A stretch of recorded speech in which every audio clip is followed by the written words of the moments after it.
എല്ലാ വിദ്യാർത്ഥികൾക്കും പുതിയൊരു വീഡിയോയിലേക്ക് സ്വാഗതം. ഈ വർഷത്തെ LBS പാരാമെഡിക്കൽ ഡിപ്ലോമ കോഴ്സുകളായിട്ടുള്ള DPharm, DHI, DMLT ഇതുപോലുള്ള വിവിധ ഡിപ്ലോമ കോഴ്സുകളിലേക്കുള്ള പ്രവേശനത്തിൻ്റെ ഭാഗമായിട്ടുള്ള ഫോർത്ത് അലോട്ട്മെൻറ്റ് അല്ലെങ്കിൽ സ്പെഷ്യൽ അലോട്ട്മെൻറ്റിലേക്കുള്ള ഓപ്ഷൻ രജിസ്ട്രേഷൻ നാളെ അവസാനിക്കും. അതായത് നവംബർ 19 അവസാനിക്കുന്നതാണ്. അപ്പോൾ ഇതുവരെ ഏതെങ്കിലും കോളേജിൽ LBSൻ്റെ പാരാമെഡിക്കൽ ഡിപ്ലോമ കോഴ്സുകളായിട്ടുള്ള DPharm, DHI, DMLT ഇതുപോലുള്ള വിവിധ ഡിപ്ലോമ കോഴ്സുകളിലേക്ക് LBS അലോട്ട്മെൻറ്റ് മുഖേന അഡ്മിഷൻ നേടിയിട്ടുള്ള വിദ്യാർത്ഥികൾക്കും ഇതിൽ പങ്കെടുക്കാവുന്നതാണ്. അതുപോലെ തന്നെ നിലവിൽ LBS വഴി ഈ ഒരു ഡിപ്ലോമ കോഴ്സുകളിലേക്കുള്ള അലോട്ട്മെൻറ്റ് മുഖാന്തരം അലോട്ട്മെൻറ്റ് ലഭിച്ച് അഡ്മിഷൻ നേടിയ വിദ്യാർത്ഥികൾക്ക് ഈ ഒരു സ്പെഷ്യൽ അലോട്ട്മെൻറ്റിൽ പങ്കെടുക്കണമെന്നുണ്ടെങ്കിൽ കോളേജിൽ നിന്നുള്ള NOC അതായത് നോ ഒബ്ജക്ഷൻ സർട്ടിഫിക്കറ്റ്, അതായത് നിങ്ങൾക്ക് അടുത്ത അലോട്ട്മെൻറ്റിൽ പങ്കെടുക്കാനായിട്ട് കോളേജ് നൽകുന്ന അനുമതിയാണ് NOC എന്ന് പറയുന്നത്. അതുപോലെ നിങ്ങൾക്ക് മറ്റൊരു കോളേജിൽ അലോട്ട്മെൻറ്റ് കിട്ടുകയാണെങ്കിൽ നിങ്ങളുടെ ഡോക്യുമെൻറ്റ്സും അതുപോലെ തന്നെ നിങ്ങൾ കോളേജിൽ അടച്ചിട്ടുള്ള ആ ഒരു ഫീസും നിങ്ങൾക്ക് തിരികെ തരും എന്ന് കോളേജ് നൽകുന്ന ഉറപ്പാണ് NOC എന്ന് പറയുന്നത്. അപ്പോൾ ഈ ഒരു രീതിയിൽ നിങ്ങളുടെ കോളേജ് ചില സമയത്ത് ചില കോളേജ് ഓൺലൈനായിട്ട് നിങ്ങളുടെ ഓപ്ഷൻ രജിസ്ട്രേഷൻ പേജിലാണ് NOC ഇഷ്യൂ ചെയ്ത് വെക്കുക. അതേസമയം ചില കോളേജ് നിങ്ങൾക്ക് ഇമെയിൽ മുഖാന്തരമാണ് അയച്ചു തരിക. അപ്പോൾ നിങ്ങൾക്ക് കോളേജ് ഓൺലൈനായിട്ട് തന്നെ NOC ഇഷ്യൂ ചെയ്തിട്ടുണ്ടെങ്കിൽ വീണ്ടും അപ്ലോഡ് ചെയ്ത് കൊടുക്കേണ്ട ആവശ്യം വരുന്നില്ല. അതുപോലെ തന്നെ നിലവിൽ ഇതുവരെ ഓപ്ഷൻസ് കൊടുക്കാൻ പറ്റാതിരുന്ന വിദ്യാർത്ഥികൾ, അതായത് അപേക്ഷ കൊടുത്തിട്ടുണ്ടായിരുന്നു, റാങ്ക് ലിസ്റ്റിലൊക്കെ ഉൾപ്പെട്ടിട്ടുണ്ടായിരുന്നു, എന്നാൽ ഓപ്ഷൻസ് കൊടുത്തിട്ടുണ്ടായിരുന്നില്ല. അപ്പോൾ അങ്ങനെയുള്ള വിദ്യാർത്ഥികൾക്കും ഇതുവരെ അലോട്ട്മെൻറ്റ് കിട്ടി അഡ്മിഷൻ എടുക്കാതിരുന്ന വിദ്യാർത്ഥികളുണ്ടാവും. അതുപോലെ തന്നെ ഇതുവരെ അലോട്ട്മെൻറ്റ് കിട്ടി ടോക്കൺ ഫീ പേയ്മെൻറ്റ് ചെയ്യാത്ത വിദ്യാർത്ഥികളുണ്ടാവും. അതുപോലെ തന്നെ ടോക്കൺ ഫീ പേയ്മെൻറ്റ് ചെയ്തിട്ട് അഡ്മിഷൻ നേടാത്ത വിദ്യാർത്ഥികളുണ്ടാവും, നേടിയിട്ടുള്ള വിദ്യാർത്ഥികളുണ്ടാവും. എന്നിങ്ങനെ എല്ലാ വിദ്യാർത്ഥികൾക്കും ഈ ഒരു സ്പെഷ്യൽ അല്ലെങ്കിൽ ഫോർത്ത് അലോട്ട്മെൻറ്റിൽ ഓപ്ഷൻസ് കൊടുത്ത് നിങ്ങൾക്ക് പങ്കെടുക്കാവുന്നതാണ്. അപ്പോൾ ഈ ഒരു ഫോർത്ത് അലോട്ട്മെൻറ്റിൽ വിദ്യാർത്ഥികളെ പരിഗണിക്കണം എന്നുണ്ടെങ്കിൽ നിർബന്ധമായിട്ടും പുതുതായിട്ട് ഓപ്ഷൻസ് നൽകേണ്ടതാണ്. പുതുതായിട്ട് ഓപ്ഷൻസ് നൽകാത്ത വിദ്യാർത്ഥികളെ യാതൊരു കാരണവശാലും ഈ ഒരു അലോട്ട്മെൻറ്റിൽ പരിഗണിക്കുന്നതല്ല എന്നുള്ള കാര്യം നിങ്ങൾ പ്രത്യേകം ശ്രദ്ധിക്കേണ്ടതാണ്. കാരണം പുതുതായിട്ട് ഓപ്ഷൻസ് കൊടുത്തിട്ടുണ്ടെങ്കിലേ നിങ്ങളെ അലോട്ട്മെൻറ്റിൽ പരിഗണിക്കുള്ളൂ. കാരണം ഫസ്റ്റ്, സെക്കൻഡ്, തേർഡ് അലോട്ട്മെൻറ്റിനായിട്ട് നിങ്ങൾ കൊടുത്ത ഓപ്ഷൻസ് ഒക്കെ ഓട്ടോമാറ്റിക്കലി ഡിലീറ്റ് ചെയ്യപ്പെടും. അതുകൊണ്ട് തന്നെ നിങ്ങളെ അതായത് ഫോർത്ത് അലോട്ട്മെൻറ്റിലേക്ക് പരിഗണിക്കപ്പെടണമെന്നുണ്ടെങ്കിൽ നിങ്ങൾ വീണ്ടും പുതുതായിട്ട് തന്നെ ഓപ്ഷൻസ് കൊടുക്കേണ്ടതായിട്ടുണ്ട്. ഇനി പല വിദ്യാർത്ഥികളും ചോദിക്കുന്ന കാര്യമാണ്, നിങ്ങളുടെ പ്രൊഫൈൽ പേജിൽ അതായത് ഓപ്ഷൻ രജിസ്ട്രേഷൻ പേജിൽ NOC ഇഷ്യൂഡ് ബൈ എന്ന് പറഞ്ഞുകൊണ്ട് നിങ്ങൾക്ക് നിങ്ങളുടെ കോളേജിൻ്റെ പേര് കാണാൻ പറ്റുന്നു, അല്ലെങ്കിൽ ചില വിദ്യാർത്ഥികൾക്ക് NOC ഇഷ്യൂഡ് എന്ന് പറഞ്ഞുകൊണ്ട് കാണാൻ പറ്റും. അപ്പോൾ അങ്ങനെയാണെങ്കിൽ വീണ്ടും NOC അപ്ലോഡ് ചെയ്ത് കൊടുക്കണമെന്ന് പല വിദ്യാർത്ഥികളും ചോദിക്കുന്ന കാര്യമാണ്.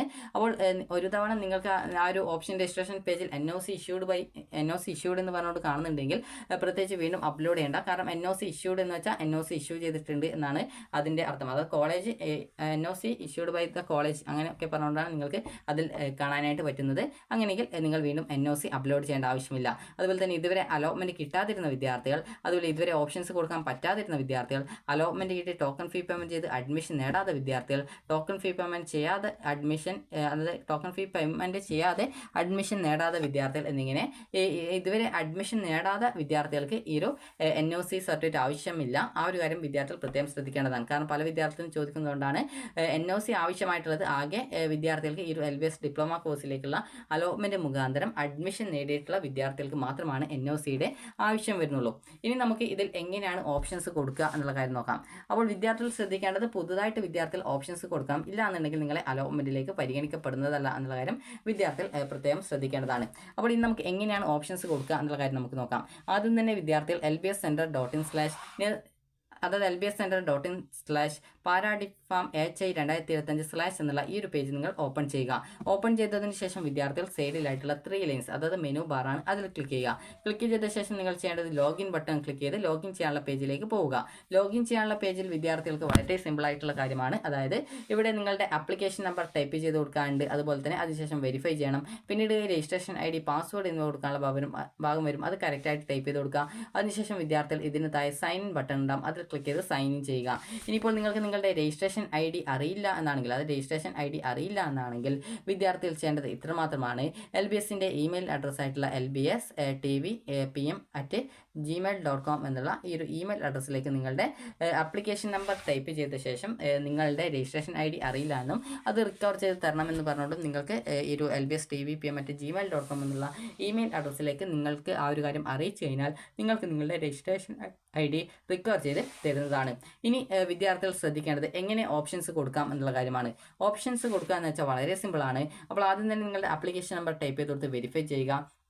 പിന്നീട് രജിസ്ട്രേഷൻ ID കൊടുക്കുക, അതുപോലെ തന്നെ പാസ്വേഡ് കൊടുക്കുക. അതിനുശേഷം സൈൻ ഇൻ ബട്ടൺ ക്ലിക്ക് ചെയ്ത് സൈൻ ഇൻ ചെയ്യുക. സൈൻ ഇൻ ചെയ്ത് കഴിഞ്ഞാൽ നിങ്ങൾ ആപ്ലിക്കേഷൻ സ്റ്റാറ്റസ് പേജിലേക്ക് പോകും. അപ്പോൾ ആ ഒരു പേജ് നിങ്ങൾ താഴേക്ക് സ്ക്രോൾ ചെയ്യുന്ന സമയത്ത് നിങ്ങൾക്ക് അവിടെ കാണാൻ പറ്റും അലോട്ട്മെൻറ്റ് സ്റ്റാറ്റസ് എന്ന് പറഞ്ഞുകൊണ്ട് കാണാൻ പറ്റും. അപ്പോൾ അലോട്ട്മെൻറ്റ് സ്റ്റാറ്റസ് എന്നുള്ള ഭാഗത്ത് വിദ്യാർത്ഥികൾക്ക് അലോട്ട്മെൻറ്റ് സ്റ്റാറ്റസ് അല്ല, അതായത് ഓപ്ഷൻ രജിസ്ട്രേഷൻ എന്ന് പറഞ്ഞുകൊണ്ടാണ് കാണാൻ പറ്റുക. അപ്പോൾ ഓപ്ഷൻ രജിസ്ട്രേഷൻ എന്ന് പറഞ്ഞുകൊണ്ട് കാണാൻ പറ്റും. അപ്പോൾ ആ ഒരു ഓപ്ഷൻ രജിസ്ട്രേഷൻ എന്നുള്ള ഭാഗത്ത് വിദ്യാർത്ഥികൾക്ക് രജിസ്റ്റർ ഓപ്ഷൻസ് എന്നുള്ള ഒരു ബട്ടൺ കാണാൻ പറ്റും. അപ്പോൾ ആ രജിസ്റ്റർ ഓപ്ഷൻസ് എന്നുള്ളത് ക്ലിക്ക് ചെയ്യുക. ക്ലിക്ക് ചെയ്ത് കഴിഞ്ഞാൽ അടുത്ത പേജിലേക്ക് പോകുന്നതാണ്. അപ്പോൾ വിദ്യാർത്ഥികൾ ചെയ്യേണ്ട പ്രധാനപ്പെട്ട കാര്യം അവിടെ നിങ്ങൾക്ക് ഏത് കോളേജ്, ഏത് കോഴ്സ്, അതുപോലെ ഗവൺമെൻറ് കോളേജാണോ, അതിൽ ഓപ്ഷൻ നമ്പർ ടൈപ്പ് ചെയ്ത് കൊടുക്കാനുള്ള box, next option, delete option എന്നിങ്ങനെ നിങ്ങൾക്ക് കാണാനായിട്ട് പറ്റും. അപ്പോൾ നിങ്ങൾ ചെയ്യേണ്ട പ്രധാനപ്പെട്ട കാര്യം ഇത്രമാത്രമാണ്. പുതുതായിട്ട് വന്നിട്ടുള്ള കോളേജുകളുണ്ട്, അതുപോലെ തന്നെ കോഴ്സുകളുണ്ട്. അതുപോലെ തന്നെ ഇതിൽ നിങ്ങൾക്ക് താല്പര്യമുള്ള കോളേജ്, അതായത് നിങ്ങൾക്ക് അലോട്ട്മെൻറ്റ് കിട്ടിക്കഴിഞ്ഞാൽ നിങ്ങൾ അഡ്മിഷൻ എടുക്കുമെന്ന് ഉറപ്പുള്ള കോളേജ് കോഴ്സുകൾ ഏതൊക്കെയാണോ അതിനനുസരിച്ച് മാത്രം ഓപ്ഷൻസ് കൊടുക്കുക. താല്പര്യമില്ലാത്ത കോളേജ് കോഴ്സുകൾ ഓപ്ഷൻസ് ആയിട്ട് കൊടുക്കരുത്. കാരണം പല വിദ്യാർത്ഥികളും അലോട്ട്മെൻറ്റ് കിട്ടിക്കഴിഞ്ഞാൽ പറയാറുള്ള ഒരു കാര്യമാണ് എനിക്ക് ഇഷ്ടപ്പെട്ട കോളേജ് കിട്ടിയിട്ടില്ല, ഇഷ്ടപ്പെട്ട കോഴ്സ് കിട്ടിയിട്ടില്ല എന്നുള്ളത്. അപ്പോൾ അതിന് നിങ്ങൾ ചെയ്യേണ്ടത് ഇത്രമാത്രമാണ്. നിങ്ങൾക്ക് ഇഷ്ടമുള്ള കോളേജ് കോഴ്സുകൾ മാത്രം ഓപ്ഷൻസ് ആയിട്ട് കൊടുത്താൽ മതിയാകും. അപ്പോൾ നിങ്ങൾ ചെയ്യേണ്ടത് ഈ ഒരു രീതിയിൽ നിങ്ങൾക്ക് ഓപ്ഷൻ നമ്പർ ടൈപ്പ് ചെയ്ത് കൊടുക്കാനുള്ള ബോക്സ് കാണാം. നിങ്ങൾ ചെയ്യേണ്ടത് 1 by 1 ആയിട്ട് നിങ്ങളുടെ പ്രയോറിറ്റി എങ്ങനെയാണ്, ഏത് കോളേജ്, ഏത് കോഴ്സാണ് നിങ്ങൾ അഡ്മിഷൻ ആഗ്രഹിക്കുന്നത് അതിനനുസരിച്ച് 1 by 1 ആയിട്ട് നിങ്ങളുടെ ഇഷ്ടത്തിനനുസരിച്ച് ഓപ്ഷൻ നമ്പർ ടൈപ്പ് ചെയ്ത് കൊടുത്ത ശേഷം സേവ് ബട്ടൺ ക്ലിക്ക് ചെയ്ത് സേവ് ചെയ്യുക. ഇങ്ങനെ സേവ് ചെയ്ത് കഴിഞ്ഞാൽ ഇതിന് താഴെയായിട്ട് സെലക്റ്റഡ് കോളേജസ് ഓർ കോഴ്സസ് എന്ന് പറഞ്ഞുകൊണ്ട് നിങ്ങൾ സെലക്ട് ചെയ്തിട്ടുള്ള ആ ഒരു കോളേജ് കോഴ്സുകൾ അവിടെ ലിസ്റ്റഡ് ആയിട്ട് കാണാനായിട്ട് പറ്റും. അപ്പോൾ ഈ രീതിയിൽ നിങ്ങൾക്ക് നിങ്ങൾ നൽകിയിട്ടുള്ള ആ ഒരു കോളേജ് കോഴ്സുകളിൽ ഏതെങ്കിലും ഓപ്ഷൻസ് മാറ്റേണ്ടതായിട്ടുണ്ടോ എന്നുള്ളത് നിങ്ങൾക്ക് പരിശോധിക്കാവുന്നതാണ്. ഇനി അതുപോലെ തന്നെ വിദ്യാർത്ഥികൾ ശ്രദ്ധിക്കേണ്ട പ്രധാനപ്പെട്ട കാര്യം എന്ന് പറയുന്നത് വിദ്യാർത്ഥികൾക്ക് ഈ രീതിയിൽ നിങ്ങൾ നൽകിയിട്ടുള്ള കോളേജ് കോഴ്സുകളിൽ ഏതെങ്കിലും ഓപ്ഷൻ പിന്നീട് നിങ്ങൾക്ക് ഒഴിവാക്കണമെന്ന് തോന്നുന്നു എന്ന് വിചാരിക്കുക. അതായത് ചില സമയത്ത് ചില വിദ്യാർത്ഥികൾക്ക് ഇപ്പോൾ നിങ്ങൾ നൽകിയിട്ടുള്ള ഏതെങ്കിലും ഓപ്ഷൻ്റെ സ്ഥാനം അങ്ങോട്ടും ഇങ്ങോട്ടൊക്കെ ചേഞ്ച് ചെയ്ത് കൊടുക്കണമെങ്കിൽ ജസ്റ്റ് ആ ഒരു ഓപ്ഷൻ നമ്പർ ടൈപ്പ് ചെയ്ത് കൊടുത്ത ബോക്സിൽ ഒന്ന് ക്ലിക്ക് ചെയ്ത ശേഷം ബാക്ക് ബട്ടൺ അടിച്ച് റിമൂവ് ചെയ്ത് നിങ്ങൾക്ക് ആ ഒരു ഓപ്ഷൻ എത്രാമതായിട്ടാണോ സെറ്റ് ചെയ്യേണ്ടത് അതിനനുസരിച്ച് ഓപ്ഷൻ നമ്പർ ടൈപ്പ് ചെയ്ത് കൊടുത്ത് സേവ് ചെയ്ത് കഴിഞ്ഞാൽ ഇതിന് താഴെ selected colleges or course list നോക്കുന്ന സമയത്ത് അതിൽ നിങ്ങൾ സേവ് ചെയ്തതുകൊണ്ട് തന്നെ നിങ്ങൾ വരുത്തിയിട്ടുള്ള മാറ്റങ്ങൾ അതിൽ നിങ്ങൾക്ക് കാണാനായിട്ട് പറ്റുന്നതാണ്. ഇനി വിദ്യാർത്ഥികൾ ശ്രദ്ധിക്കേണ്ട പ്രധാനപ്പെട്ട കാര്യം ഇത്രമാത്രമാണ്. ഈ ഒരു രീതിയിൽ നിങ്ങൾക്ക് താല്പര്യമുള്ള കോളേജ് കോഴ്സുകൾ നിങ്ങൾ ഇപ്പോൾ ഏതെങ്കിലും ഓപ്ഷൻ നൽകാൻ വിട്ടുപോയിട്ടുണ്ടെങ്കിൽ ആ ഒരു ഓപ്ഷൻ്റെ ബോക്സിൽ പോയിട്ട് നിങ്ങൾ അതിന് കണ്ടിന്യൂഷൻ ആയിട്ട് നമ്പറോ അല്ലെങ്കിൽ നിങ്ങൾക്ക് ആ ഒരു ഓപ്ഷൻ എത്രാമതായിട്ടെങ്കിലും സെറ്റ് ചെയ്യണമെങ്കിൽ ആ ഒരു ഓപ്ഷൻ നമ്പറോ ടൈപ്പ് ചെയ്ത് കൊടുത്ത ശേഷം സേവ് ചെയ്താൽ മതി. സെലക്റ്റഡ് കോളേജസ് ഓർ കോഴ്സ് ലിസ്റ്റിൽ ഇതുമായി ബന്ധപ്പെട്ട ഡീറ്റെയിൽസ് ഓട്ടോമാറ്റിക്കലി നിങ്ങൾ സേവ് ചെയ്യുന്നതുകൊണ്ട് തന്നെ അപ്ഡേറ്റ് ആവുന്നതാണ്. അപ്പോൾ ഈ രീതിയിൽ നിങ്ങൾക്ക് താല്പര്യമുള്ള കോളേജ് കോഴ്സുകൾ മാത്രം ഓപ്ഷൻസ് ആയിട്ട് കൊടുക്കുക. അപ്പോൾ നാളെ വൈകുന്നേരം 5 മണി വരെയാണ് വിദ്യാർത്ഥികൾക്ക് ഈ രീതിയിൽ ഓപ്ഷൻസ് കൊടുക്കാൻ സാധിക്കുന്നത്.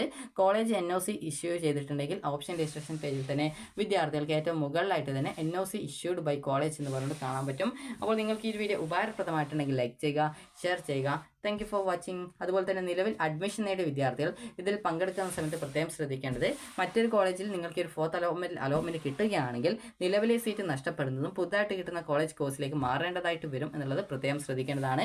അപ്പോൾ ഈ വീഡിയോ നിങ്ങൾക്ക് ഉപകാരപ്രദമായിട്ടുണ്ടെങ്കിൽ ലൈക്ക് ചെയ്യുക, ഷെയർ ചെയ്യുക. Thank you for watching.